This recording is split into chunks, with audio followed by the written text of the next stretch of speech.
Okay, तो हम बात कर रहे थे साइड स्लोप की।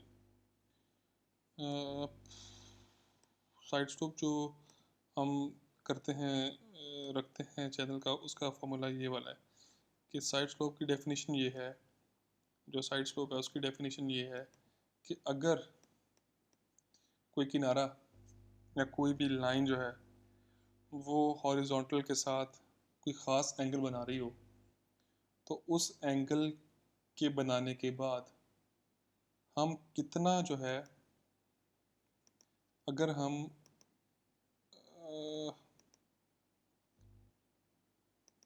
मैं ये चाह रहा था कि अगर ये वो जो बेसिकली वाई एक्सिस जो है, ये एक ट्रायंगल बनाए ना हम किसी भी जगह पे,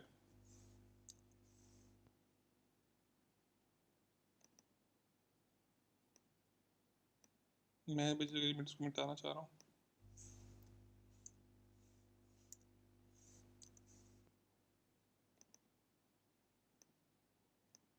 ये अगर वन हो, यानी कि अगर मैं आपको एक वैसे एक और तरीके से समझाऊँ तो वो ज़्यादा बेहतर है, ये इससे शायद आपको समझ ना आए ये वाली बात। ये थोड़ा सा आप एक्सपर्ट हों तो फिर ये इस तरह से समझ आएगी आपको। पहले मैं इसको मिटा के एक और तरीके से समझाता हूँ ताकि बात क्लियर हो। ये मुझे लग रहा है कि मैं समझा नहीं पाऊँगा इससे आपको, तो मुझे इसको हटाने देना।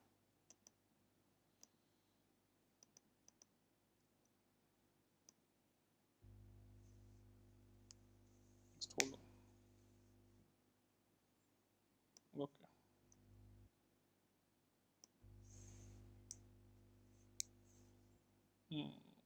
इसको मैक्सिमाइज़ किया दोबारा। जिस तरीके से मैंने समझाना था वो कुछ ऐसे है कि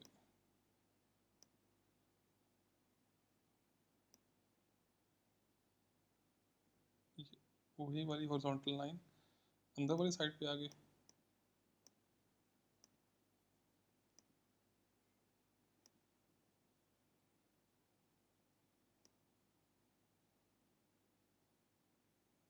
और ये वाली वर्टिकल लाइन जो है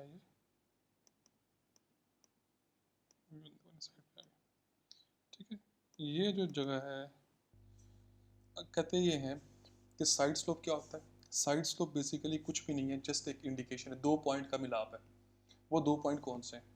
वो ये कहता है कि ये एक ऐसा स्लोप है कि जब आपका वर्टिकल, यानी कि अगर आप एक पॉइंट से एक पॉइंट पे खड़े हुए हो उस किनारे के, और आप ऊपर देखो, ठीक है, 1 फुट ऊपर, यानी कि यहाँ से जो आपने इधर खड़े हुए हो आप, आपके एग्जैक्टली 1 फुट ऊपर जो है अगर कोई पॉइंट है, उसका डिस्टेंस कितना है किनारे से, ठीक है ना। ये है साइड स्लोप। हम उसको बिल फर्ज साइड सपोज कर लेते हैं कि ये डिस्टेंस, जब हम यहाँ पे थे, हम किनारे के इस पॉइंट पे थे, ठीक है, हमारे से एग्जैक्टली हमने 1 फुट ऊपर जो पॉइंट था उसका डिस्टेंस कितना है किनारे से, that is what we call side slope. ठीक है, इसको टेक्निकल जुबान में क्या बोलते हैं कि the change in horizontal with 1 unit change in vertical. मैं इसको लिख दूँ साइड स्लोप को, ये ज़रा मुश्किल है डेफिनेशन इसकी, लेकिन फिर भी मैं लिख देता हूँ कि change in horizontal with 1 unit. अब वो 1 फुट भी हो सकता है, 1 मीटर भी हो सकता है, कुछ भी हो सकता है। तो जब वो डिफाइंड नहीं है तो हमने वन के साथ क्या लिखा, यूनिट लिख दिया कि वो यूनिट कोई मीटर भी हो सकता है, फीट भी हो सकता है, माइल भी हो सकता है। विद 1 यूनिट चेंज इन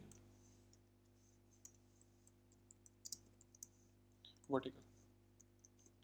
ठीक है, कि अगर आप एक उसी किनारे के एक पॉइंट पे खड़े हुए हो, आपने ऊपर देखा है, ठीक है, तो अब आपका जो 1 फुट ऊपर जो है, या 1 मीटर ऊपर जो है, या 1 सेंटीमीटर ऊपर जो है, उसका डिस्टेंस कितना है किनारे से हॉरिजॉन्टली।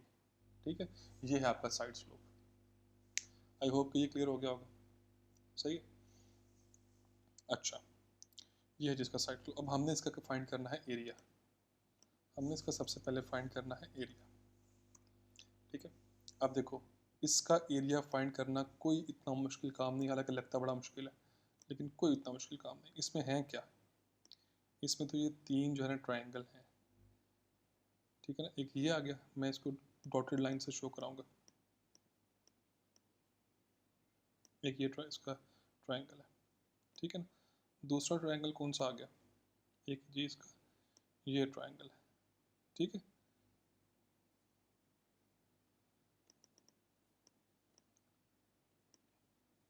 ये दो ट्रायंगल है, एक ये वाला है, एक ये वाला है। अब इन दोनों ट्रायंगल, ये जो ट्रायंगल बन रहा है ना, मैं इसको नाम दे दूँ अब आपकी आसानी के लिए, क्योंकि मैंने इसको जो है ना आगे कॉल करना है, तो इसका नाम मुझे देना चाहिए मुझे। ये एक पॉइंट ए आ गया, ये पॉइंट बी आ गया, और ये पॉइंट जो है ये सी आ गया। इधर वाले जो है ना वो ट्रायंगल में ये पॉइंट जो है ये आ गया ए बी सी, ये डी आ गया, ये वाला पॉइंट जो है ये ई आ गया, और ये वाला पॉइंट जो है ये एफ आ गया। अच्छा, अब हमें एक चीज़ का पता है, और ये ट्रेपेजॉइडल का लॉ भी है, कि ट्रायंगल जो ए बी सी है ये एग्जैक्टली सिमिलर है ट्रायंगल डी ई एफ के। मतलब क्या होता है सिमिलर ट्रायंगल का, कि जितनी लेंथ ये वाली है उतनी लेंथ ये वाली है, जितनी लेंथ ये वाली है उतनी लेंथ ये वाली है, और जितनी लेंथ ये वाली है उतनी लेंथ ये वाली है, ठीक है। जितना एंगल ये वाला है उतना एंगल ये वाला है, जितना एंगल ये वाला है उतना एंगल ये वाला है, और जितना एंगल यहाँ पे है उतना ही एंगल यहाँ पे, ठीक है। तो हम बोलते हैं इस केस में कि जो आपका ट्रायंगल है ना, triangle D E F, that is exactly similar to triangle A B C. ये याद रखनी है आपने ये वाली बात, समझ रहे हो, कि दोनों ट्रायंगल जो है वो एग्जैक्टली सिमिलर है, इनमें कोई जो है किसी किस्म का जो है वो डिफरेंस नहीं है। ठीक हो गया, ये क्लियर है बात आपको। अच्छा, अब ये जो वन है जो मैंने लिखा हुआ है, मैं थोड़ा सा इसे क्लोज कर दूं इसके, क्योंकि वो उसमें आ रहा है, डिस्टर्ब कर रहा है उसमें। ये आ गया। ये लेंथ कितनी है यहाँ से लेके यहाँ तक वाली लेंथ जो है, ये तो डेप्थ ही नहीं है, तो ये वाई नहीं हो जाएगी, ये वाई डेप्थ में रखी हुई थी ना, तो ये लेंथ कितनी हो जाएगी, ये भी वाई हो जाएगी, ठीक है। ये वाई क्या है, यहाँ से लेके टॉप से लेके बॉटम तक का डिस्टेंस, यहाँ पर भी ये वाई था, यहाँ पर भी ये वाई, क्लियर होगी बात ये वाली, ये वाई आ गया। अब ज़रा गौर करना एक बात पे, जब ये वन था, ठीक है, तो ये जेड था, सही है, एक ट्रायंगल बना हुआ था यहाँ पे, और एक ट्रायंगल जो है वो क्या बना हुआ है, ये वाला बना हुआ है, सही है, समझ रहे हो।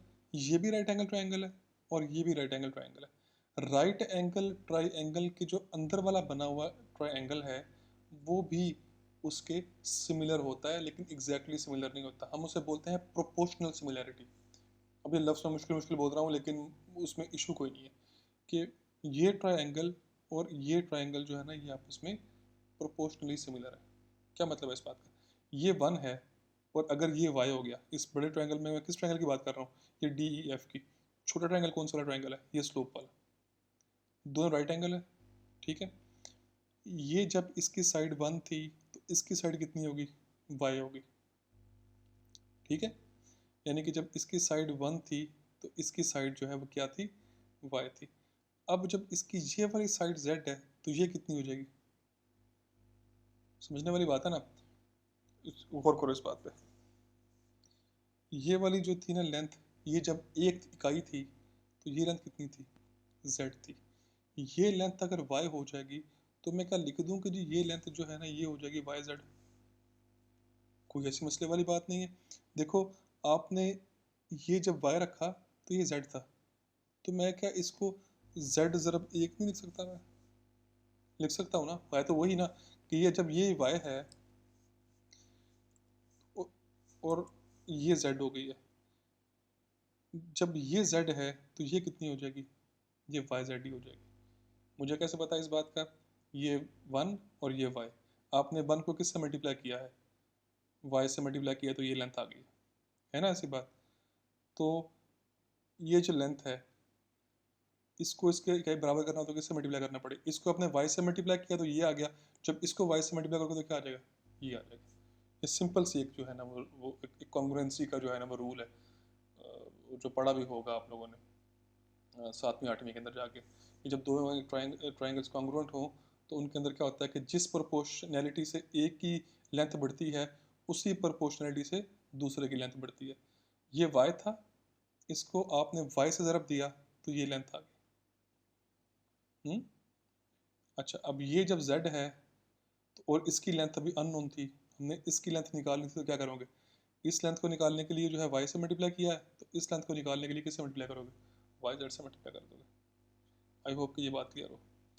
तो जो इसके अंदर जो एरिया के अंदर मैं कहता हूँ ट्रायंगल डी ई एफ का एरिया है, वो कितना आना है? वो बेसिकली है जी, ट्रायंगल का एरिया होता क्या है बेसिकली, फॉर्मूला क्या होता है ट्रायंगल के एरिया का? मैं पहले लिख दूँ फिर बाद में बोलता हूँ। वो होता है 1/2, इक्वेशन की फॉर्म में लिख दूँ ज़रा और भी आसानी हो जाए।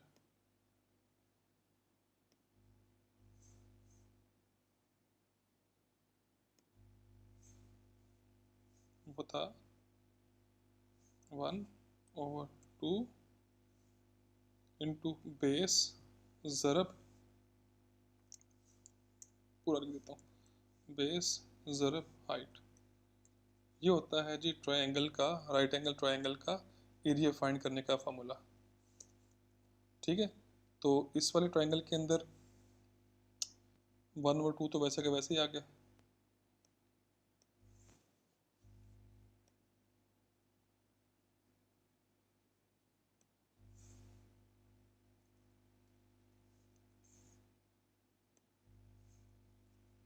1/2 तो वैसे का वैसे ही आ गया। बेस कितनी आ गई है इस ट्रायंगल की? वाई जेड है, ये है ना बेस। जिस जिस जिस लाइन के ऊपर 90 का जाविया बन रहा हो और साथ में थीटा बन रहा हो, वो क्या होती है? वो बेस होती है। ठीक है, तो ये क्या आ गया? ये आ गया वाई जेड। और इसकी हाइट क्या आती है? हाइट ये वाली है। जो थीटे के सामने वाली चीज़ है वो क्या होती है? वो उसकी हाइट होती है, यहाँ परपेंडिकुलर होती है। ये आ गया। ये है जी एक ट्रायंगल का एरिया। इसको मैं सिंप्लीफाई कर दूँ तो क्या बनेगा? 1/2 ज़रब जेड ज़रब, आगे जाके मैं लिख दूँ अगर आपको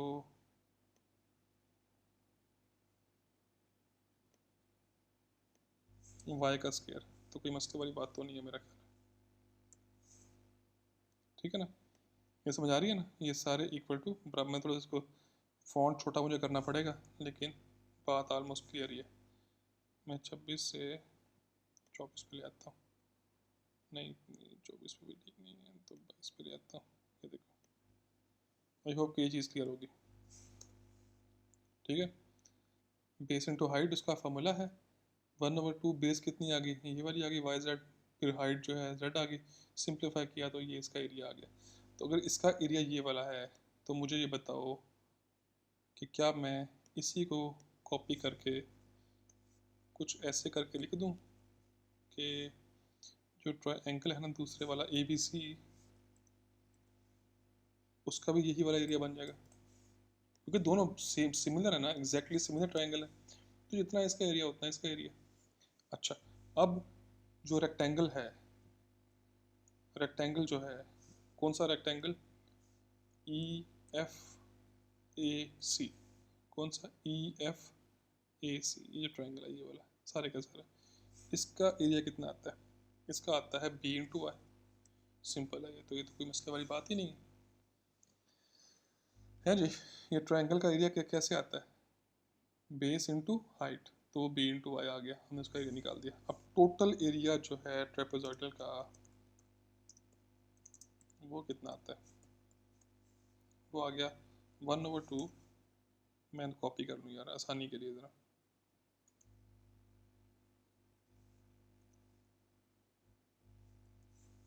इस ट्रायंगल का एरिया प्लस इस ट्रायंगल का एरिया,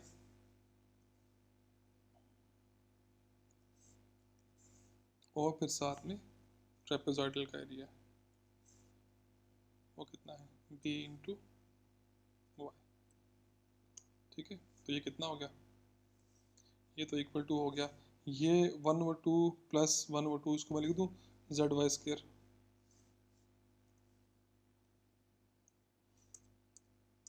ठीक है ना, दो दफा ZY² आ गया था ना, हाफ हाफ, तो मैंने उसको फुल कर दिया, प्लस B/Y। और फिर एंड पे जाके मैं y को अगर कॉमन निकाल लूँ तो इसको लिख लूँ B plus B plus B plus ZY।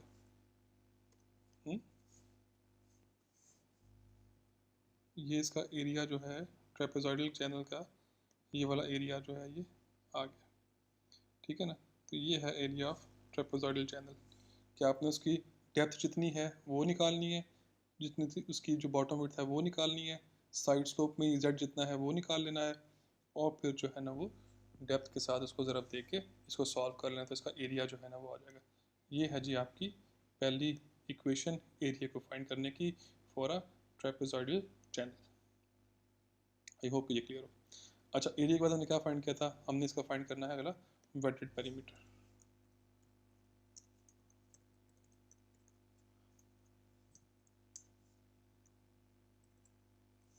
अच्छा, वेटेड पेरीमीटर क्या आएगा, वेटेड पेरीमीटर जी जिसके साथ पानी लग रहा है, तो ये लेंथ है वो, यानी कि इसमें डी एफ आ जाएगी जमा एफ सी आ जाएगी जमा सी बी आ जाएगी, डी एफ सी और सी बी तीनों को ऐड कर दोगे तो वेटेड पेरीमीटर इसका आ जाएगा। अच्छा, अब देखो यहाँ पे हमें इसकी लेंथ पता है, हमें इसकी लेंथ पता है, हमें इसकी लेंथ नहीं पता, तो वो क्या आएगा, वो क्या बताएगा हमें, कौन सी चीज़ जो है ना वो बताएगी कि डी एफ की लेंथ क्या होती है, वो है, उसको हम क्या बोलते होते हैं भला, उस लॉ को, वो है पाइथागोरस थ्योरम। वो क्या है, हाइपोटेनस का square is equal to perpendicular का स्क्वायर प्लस बेस का स्क्वायर ओवर होल का अंडर रूट, ठीक है। तो डी एफ की जो लेंथ है वो आगे किसके इक्वल, मैं इक्वेशन ही इंसर्ट कर देता हूँ।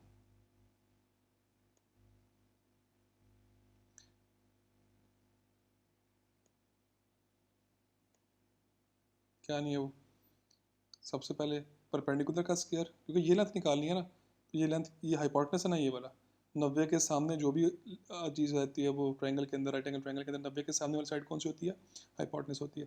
हाइपोटेनस का स्क्वायर जो है वो इक्वल टू क्या होता है, परपेंडिकुलर का स्क्वायर प्लस बेस। यार जो पहले मैं लिख दूँ मेरे ख्याल आसानी के लिए, ये ना हो कि बाद में तुम लोग कन्फ्यूज होकर बैठे रहो और मुझे कोस रहे हो। ये क्या है, कहता है कि जो डी एफ की जो लेंथ है ना, डी एफ की लेंथ का अगर आप स्क्वायर जो है ना बना लो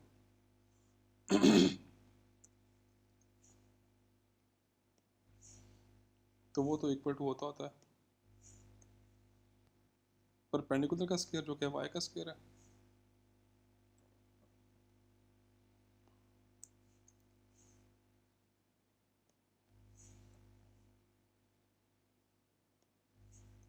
प्लस वाई जेड का स्क्वायर,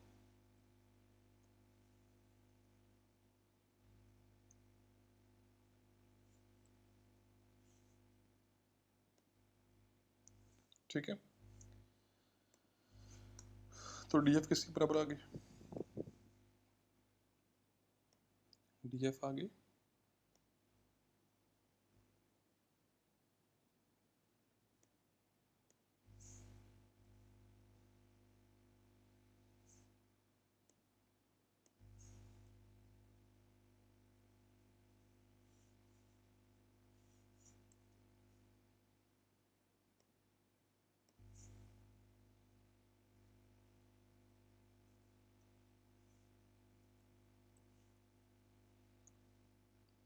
मैंने इसको ऐसे लिख दिया। आई होप कि कोई मसले वाली बात इसमें नहीं होगी, अगर हो तो पूछ लेना, वैसे इसमें कोई इतना इशू नहीं है, ठीक है। अगर इसकी लेंथ इतनी है तो इसकी लेंथ कितनी हो जाएगी भाई, इतनी हो जाएगी, बी सी की भी लेंथ इतनी ऐसी है या सी बी लिखा होता है उन्हें, सी बी कर देते हैं, सी बी की लेंथ जो है वो भी इतनी हो जाएगी जितनी हमने ऊपर ऊपर वाले की फाइंड की हुई है, ठीक हो गया, क्लियर है ये वाली बात, कोई इसमें इशू वाली नहीं है। और जो एफ सी था वो किसके बराबर है, तो सिंपल बी के बराबर है, ठीक हो गया। अब वेटेड पेरीमीटर क्या आ गया, इक्वेशन से तीनों को ऐड कर दो, तो ये जब इन स्कोर्स को ऐड करूँगा तो लिख दूँ यहाँ पे 2 × ये वाला, कोई मसले वाली बात तो नहीं है ना यार, जमा भी आ गया, ठीक है। इसको सिंप्लीफाई कर लेते हैं, और मैं बी को स्टार्ट में ले आता हूँ और उसके बाद जो चीज़ है उसको आगे ले जाता हूँ, ठीक है। और 2 जो है बाहर वैसे का वैसे आ गया। अब मैं इसको, ओहो, मैं इसको ऐसे लिख दूँ, बी जमा 2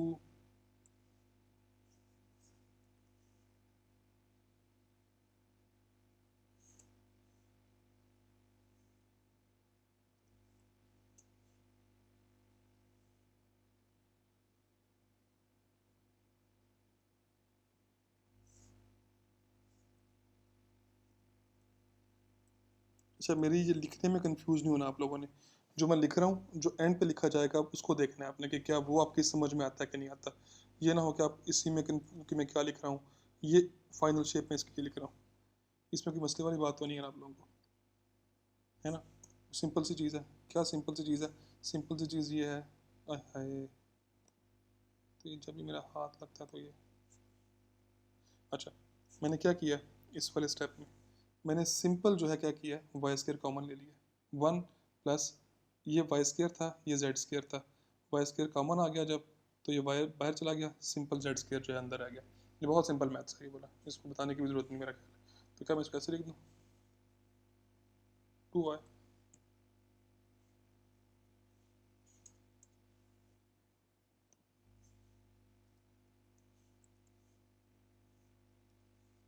ये तो सिंपल ही है यार, इसमें तो कोई इशू की बात ही नहीं है। यह क्या इसका वेटेड पैरामीटर। तो रेक्टेंगुलर ट्रेपेजॉइडल चैनल का जो वेटेड पैरामीटर का फार्मूला है वो आपने ये सीख लिया, ठीक है। अच्छा, इसके बाद सारा काम सिंपल है। हाइड्रोलिक रेडियस अगर फाइंड करना है मुझे,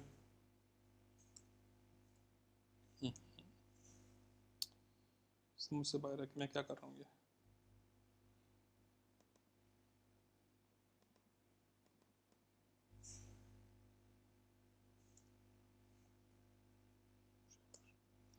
अच्छा, अब हाइड्रोलिक रेडियस अगर मुझे फाइंड करना हो तो सिंपल में क्या करूँगा, एरिया ओवर वेटेड पैरामीटर, ठीक है।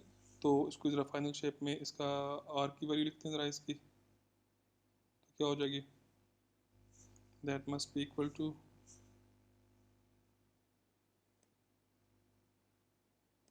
That must be equal to area क्या है इसका, हमने ऊपर भी फाइंड किया वो। पहले इसको मैं इक्वेशन की फॉर्म दे रहा हूँ ज़रा।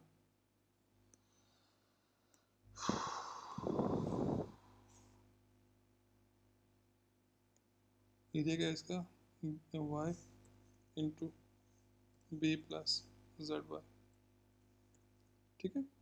और नीचे जो है इसका जो बेसिकली आ गया वेटेड पैरामीटर वो क्या है, बी प्लस 2y।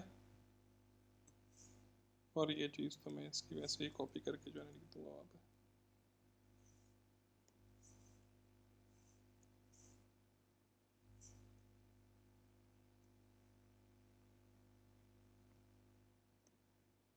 ये कहाँ से आ गया,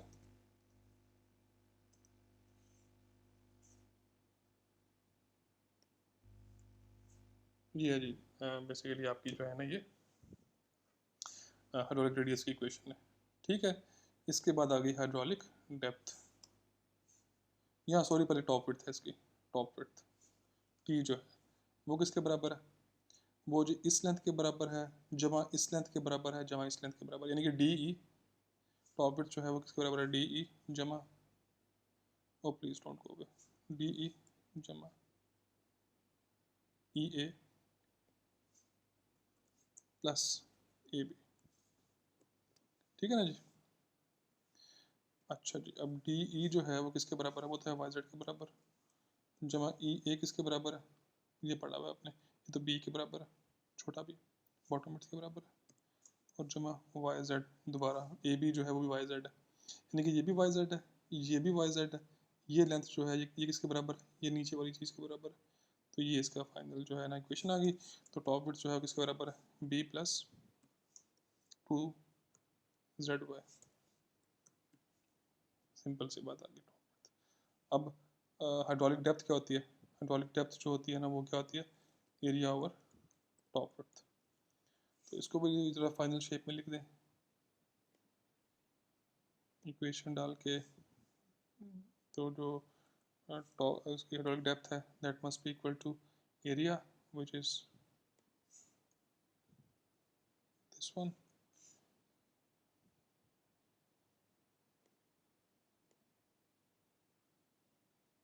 मुझे लग रहा है फिर कोई मसला बन गया।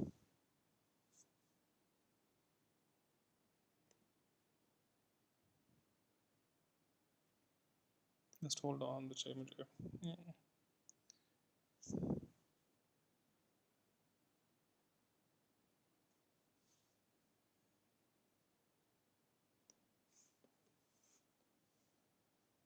इक्वेशन को मुझे ज़रा इंसर्ट करने दो।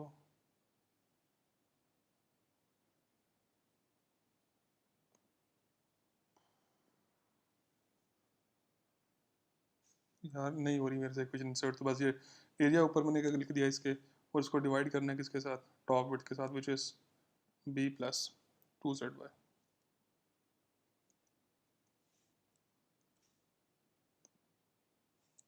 ठीक है, ये था आपके पास इसकी टॉप विड्थ की इक्वेशन, जो सॉरी हाइड्रोलिक डेप्थ की जो है ना वो इक्वेशन। ठीक है, अब ज़रा आपने इसको उनसे ज़रा कंपेयर कर लेना है, बिल्कुल एग्जैक्टली वही इक्वेशंस हैं जो उसने वहाँ पे फाइंड की हुई हैं। ठीक है, तो ये बेसिकली आपके पास ना इक्वेशंस की डिराइव करने का तरीकेकार है आपका आपके ट्रेपेजॉइडल चैनल की सारी इक्वेशंस। ठीक है, अब जो फाइनल बात है ना वो ये है कि ये आपका है ना रेक्टेंगल, रेक्टेंगल जो है बेसिकली सारी की सारी जो इसकी इक्वेशंस हैं वो ट्रेपेजॉइडल वाली के साथ लिंक्ड है। तो ये सिंपल है फाइंड करना, ये बहुत सिंपल है। तो ये है आपकी असाइनमेंट जो है, ये थर्ड है मेरा ख्याल है। तो इसकी आपने सारी इक्वेशंस जो है ना ये वाली ड्राइव करनी है, ये सिंपल है ये वाली, और मैंने अपने करके अपने CR को अपने इसको जमा करवानी है। थर्ड असाइनमेंट है ये वाली, याद रखना है ये वाली बात। ठीक है, मैं यहाँ पे इसको लिख भी दूँ पेन के साथ कि इसकी सारी की सारी इक्वेशंस जो हैं ये पांचों की पांचों, this is your third assignment. ठीक हो गया। सो विद दैट ये वाला पार्ट जो है ना मैं बंद करूँगा, और इसके बाद जो है नेक्स्ट वाला पार्ट है वो शायद जो है वो आखिरी।